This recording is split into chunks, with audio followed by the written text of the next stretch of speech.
काफ़ी टाइम से एसओजी जो है आ, हमारे इलाके में और आसपास के इलाकों में एक जॉइंट ऑपरेशन करके अनपाल और उसके साथियों के बारे में जानकारी जुटा रही थी। एक सोर्स के तहत ये चीज़ क्लियर हुई कि अनपाल और उसके साथी हैं वो हरियाणा में एक पर्टिकुलर जगह है, वहाँ पर आना जाना उनका रहता है, जिस पर कल शाम में एसओजी और नागौर पुलिस की एक टीम ने वहाँ से अनपाल के भाई विकी उर्फ रुपेंद्र और गट्टू उर्फ देवेंद्र, इन दोनों को वहाँ से जो है गिरफ़्तार किया, उनको वहाँ पर हिरासत में लिया।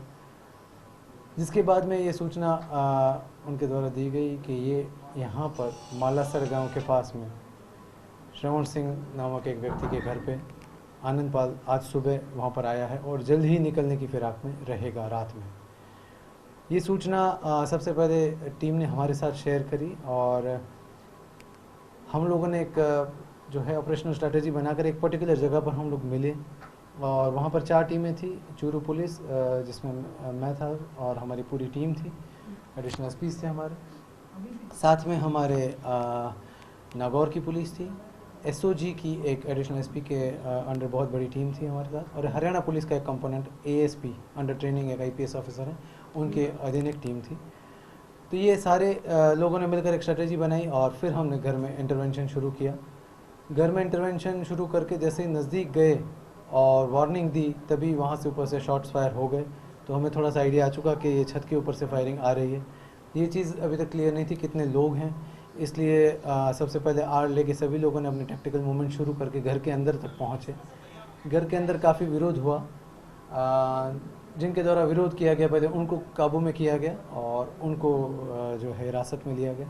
जिसके बाद धीरे धीरे हमने ऊपर की ओर अपनी मूवमेंट बढ़ाई। ऊपर मूवमेंट बढ़ाते ही जैसे ही हमारा थोड़ा सा एक्सपोजर हुआ ऊपर की तरफ, तो फायर आने लगे और काफ़ी बड़ी तादाद में फायरिंग शुरू कर दी आनंदपाल ने। जिसके बाद में उनको कई दफ़ा 3 अधिकारियों द्वारा बार बार वार्निंग दी गई बाहर आने के लिए, और उनको ये भी वार्निंग दी गई कि जो है अपने आप को सरेंडर कर दे, लेकिन लगातार गोलियां चलाते रहे वो। और जिसके बाद में 2 जवानों को हमारे गोली लगी और दोनों को जो है गोली लगने के बाद में जो इनकाउंटर हुए, लगातार चला इनकाउंटर, और उसके बाद में अनपाल जो है उसकी वहाँ पर डेथ हो गई पुलिस फायरिंग में। विक्की और गट्टू को कब गिरफ्तार किया गया? कल शाम में। सर दोनों का कितना दोनों के बीच फासला था, पुलिस की टीम के बीच और अनंतपाल के बीच? करीब कितनी देर ये ऑपरेशन चला? लगभग एक रूम में ही थे हम लोग, हम दीवार के एक साइड थे, वो दीवार के एक साइड था, और उसका डिस्टेंस थोड़ा सा लगभग 10-12 फीट होगा, 15-20 फीट होगा वहाँ से, उतने डिस्टेंस पर। तो लगातार प्रयास चल रहा था उससे बातचीत करने का। पहली गोली उसको कब लगी? ऐसा कहना बहुत मुश्किल है, काफ़ी अंधाधुंध एनकाउंटर जो है उनके द्वारा फायरिंग की जा रही थी। पहली गोली कब लगी होगी ये कहना काफ़ी मुश्किल है। पोस्टमार्टम में ये ज़रूर आ जाए कि कहाँ कहाँ गोली लगी है। करीब कितनी देर ये एंट्री के बाद में मुझे लग रहा है लगभग 40 minute, including warning shots. Warning जब इनको दी गई तब से लेकर हम लोग ऊपर गए, और जब हमने पूरा एरिया क्लीन अप किया, क्योंकि एक बार आनंदपाल को हमने देख लिया कि ये यहाँ पर पड़ा हुआ है और हमने नब्ज़ भी चेक कर ली कि डेड है, उसके बाद में भी काफ़ी समय लगा हमको पूरा एरिया क्लियर करने में, क्योंकि कोई तरह का रिस्क लेना संभव नहीं था हमारे लिए, और कोई साथी कहीं छुपा हुआ और हमारे ऊपर फायरिंग कर सकता था। कितने बजे कंफर्म हुआ कि आनंदपाल डेड है? एग्जैक्ट समय तो मैं अभी आपको नहीं बता पाऊंगा, लेकिन ऑपरेशन शुरू होने के लगभग 30-35 मिनट बाद। करीब कितने ऑपरेशन शुरू हो गया रफली मैं बता सकता हूँ 10 के आसपास। सर वहाँ मिला क्या क्या बाद में? काफ़ी बड़ा एक असला वहाँ से बरामद हुआ है, 2 AK-47 जो एक तो आनंदपाल के हाथ में थी, एक अंदर थी, .22 बोर राइफल, हथियार में गुप्ती, कमांडो नाइफ, तलवार, बहुत बड़ी तादाद में गोलियाँ, और कुछ एक्सरसाइज के सामान थे, और कुछ साहित्य कुछ मिला है जिसको हम चेक कर रहे हैं, कुछ डायरियाँ हैं उसको हम चेक करके देख रहे हैं आगे क्या लिंकेजेस से डेवलप हो सकती है।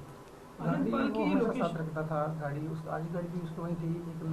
एक कोई दूरबीन भी है जो रात्रि के समय भी बता रहे हैं कि काफ़ी दूर तक जो है एकदम साफ देखती है, वो उसका भी दूरबीन बिल्कुल वहाँ से बरामद हुआ है। कई नंबर प्लेट्स बरामद हुई हैं, क्योंकि फर्जी नंबर प्लेट लगाकर वो अपने जो है वाहन का उपयोग करते हैं।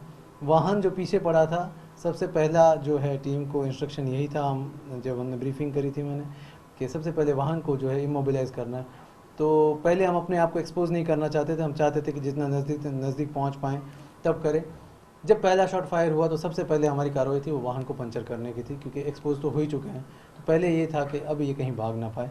और मीनवाइल हमारे जो दोनों एडिशनल एसपी हैं बाहर के एरिया में वो कट ऑफ करके रखे थे।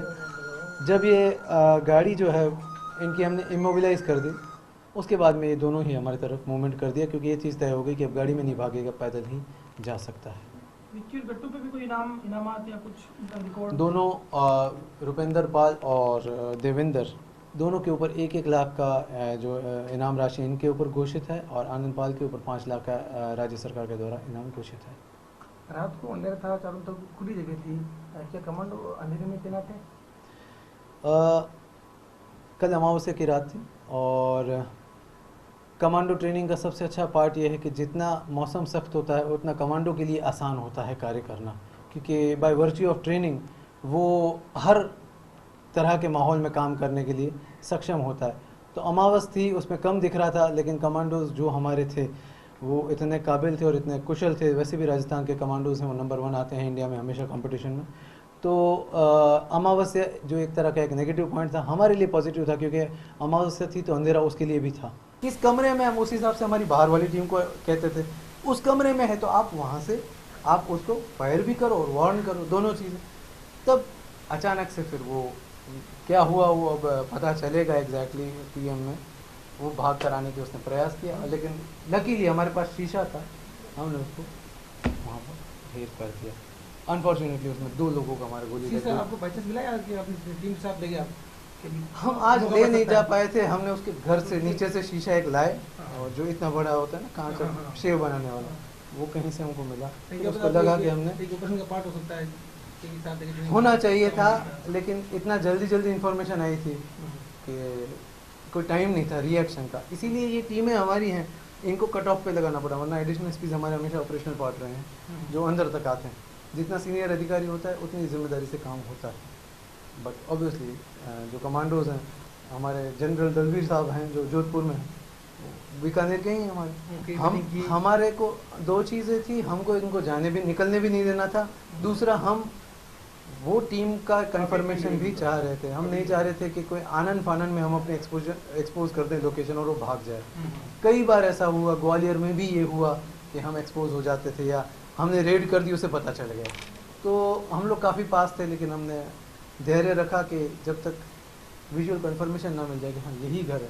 हमने घेर के रखा था obviously, but without any movement, खाली लेटे हुए थे हमारे जवान।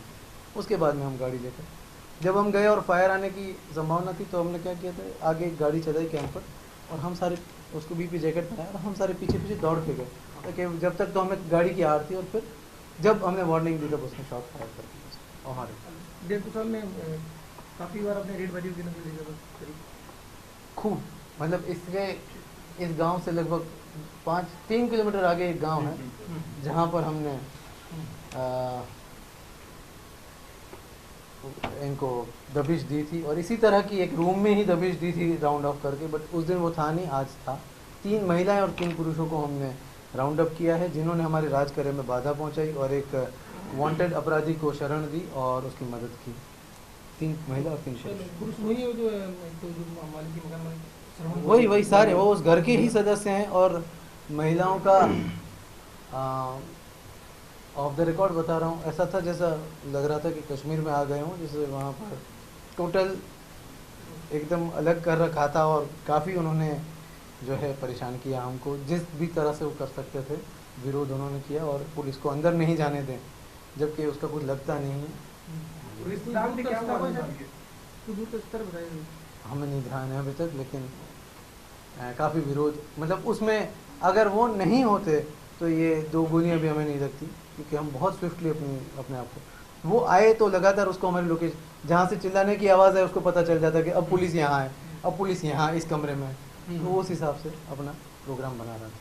तो टाइमिंग मैंने तो वहाँ से करीब 5 बजे की बात है शिक्षा में, उसके बाद मैं बहुत लेट ऑफिशियल टाइम SOG देगी, बट मुझे नहीं लग रहा 6 से पहले था। तो 6 से फिर लोगों को जो रास्ते में टाइम लगा उतने लगा वो। ओनली दैट आके खाली इतनी ही ब्रीफिंग थी, सबके बड़ी पैर होते हैं हमारे, दो दो लोग साथ में ऑपरेशन करते हैं। एक ही चीज़ की ब्रीफिंग थी कि सबसे ज़्यादा हथियार हमारे पास हैं और सबसे ज़्यादा गोलियां हमारे पास है और सबसे ज़्यादा लोग भी हम हैं। हमें इतना ध्यान रखना है कि अंधाधुंध फायरिंग कोई नहीं करेगा, क्योंकि सिविलियंस भी हैं। हमें उसका भी ध्यान रखना है कि वो ना मरे, सिविलियंस ना मरे, ये भी ध्यान रखना, और एंड में ये भी ध्यान रखना है कि खुद ना मरे। उसको मरना था, वो उसकी चॉइस थी, उसका डिसीजन था।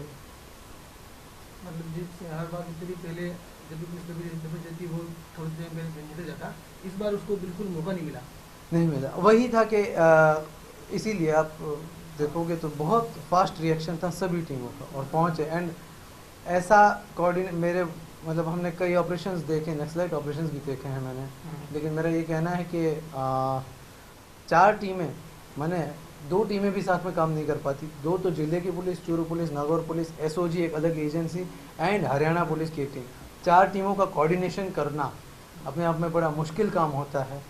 तो हम थोड़ा सा रिस्पॉन्सिबल भी फील कर रहे थे कि भाग जाएगा तो हमारी जिम्मेदारी होगी, कुछ होगा तो भी, बिकॉज इवेंचुअली आपका जिला है, आप एसपी हो, सारे सीनियर अधिकारी हमारे ज़िले के ही थे मौके पर। तो ये चीज़ एक थी, बट अमेजिंग सबका जो कोऑर्डिनेशन था और जो ट्रेनिंग है, मेरा तो ये मानना है राजस्थान पुलिस की सबको दी है, वो आउटस्टैंडिंग।